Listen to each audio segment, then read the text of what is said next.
2014 में एक cyber attack से सोनी पिक्चर्स का सारा डेटा लीक हो जाता है, मगर इस लीक डेटा का एक ईमेल पूरे हॉलीवुड का अटेंशन ग्रैब कर लेता है। इस ईमेल में एक एक्टर को इनडायरेक्टली द अमेजिंग स्पाइडरमैन 2 के फेलियर के लिए रिस्पॉन्सिबल बताया जाता है, और वो एक्टर था एंड्रू गारफील्ड, एक ऐसा इंसान जिसने द अमेजिंग स्पाइडरमैन में अपनी पूरी जान लगा दी थी, लेकिन फिर भी ये फ्रेंचाइज सर्वाइव नहीं कर पाई। तो आखिर इतना जबरदस्त एक्टर स्पाइडरमैन के रोल में फेल कैसे हो गया? क्या इसमें एंड्रू की गलती थी या फिर इसके पीछे है studio politics? The answer will be shocking, so without wasting time let's begin.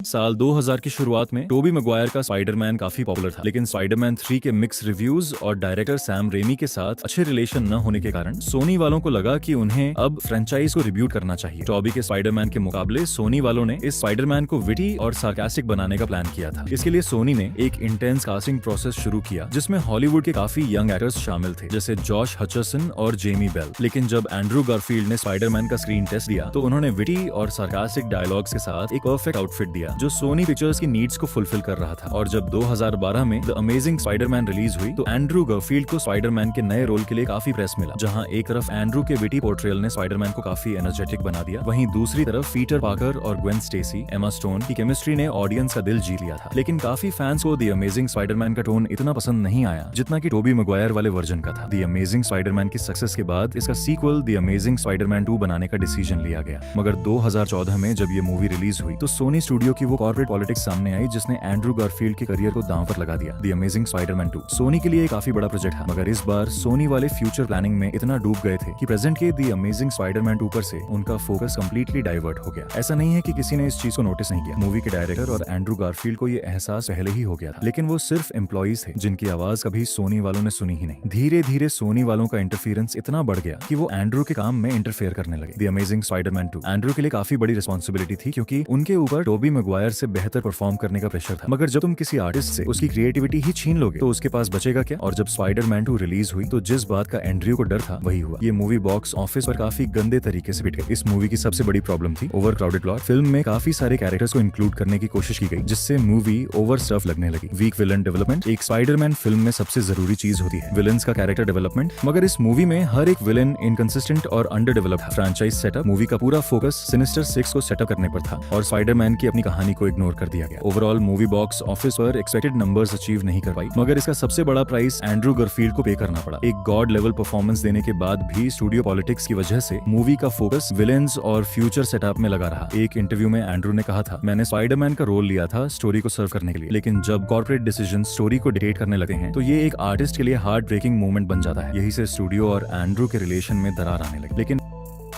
फिर आया ईयर 2014 जब सोनी और एंड्रू के बीच ये कंट्रोवर्सी एक अलग ही लेवल पर पहुंच गई। 2014 में सोनी पिक्चर्स ने द अमेजिंग स्पाइडरमैन 3 बनाने का प्लान बना लिया था। एंड्रू गारफील्ड को पीटर पार्कर के रोल में लाना कंफर्म था। उस वक्त सोनी पिक्चर्स के सीईओ काज हिराई ने एक बड़े इवेंट का आयोजन किया था, जहां वो एंड्रू को स्पाइडरमैन 3 के लिए ऑफिशियली अनाउंस करने वाले थे, मगर एंड्रू ने लास्ट मिनट पर आने से मना कर दिया, जिसके लिए उन्होंने तबीयत खराब होने का कारण दिया। काज हिराई और सोनी की टीम को ये काफी एम्बैरेसिंग लगा, क्योंकि उन्हें अपनी स्पीच लास्ट मिनट पर चेंज करनी पड़ी। इसका नेगेटिव इम्पैक्ट सोनी की ब्रांड वैल्यू पर पड़ा। इसके बाद एंड्रयू और सोनी के बीच टेंशंस बढ़ने लगी। लेकिन फिर आया 2014 का सोनी हैक, जिसने सारी स्टूडियो पॉलिटिक्स और इंटरनल सीक्रेट्स को दुनिया के सामने लाकर रख दिया। एक लीक ईमेल में सोनी के चेयरमैन काज हिराई ने कहा कि एंड्रयू का लास्ट मिनट एब्सेंस बेहद अनप्रोफेशनल था। वहीं सोनी की को चेयरपर्सन एमी पस्कैल ने कहा कि एंड्रयू का ब्लंट नेचर स्टूडियो के लिए प्रॉब्लमैटिक है। तो तब हुई जब एक ऐसा ईमेल मिला जिसमें मार्वल एग्जीक्यूटिव्स ने द अमेजिंग स्पाइडरमैन 2 के फेलियर के लिए एंड्रयू गारफील्ड को इनडायरेक्टली रिस्पॉन्सिबल ठहराया। जब ये ईमेल्स फैंस के सामने आए तो फैंस ने सोनी पिक्चर्स की काफी आलोचना की और एंड्रू गारफील्ड के सपोर्ट में खड़े हो गए। सोनी ने इस हेट से बचने के लिए द अमेजिंग स्पाइडरमैन 3 को ड्रॉ कर दिया और स्पाइडरमैन को मार्वल स्टूडियोज के हाथों में सौंप दिया। लेकिन मार्वल को एंड्रू की काबिलियत का एहसास था। और फिर आया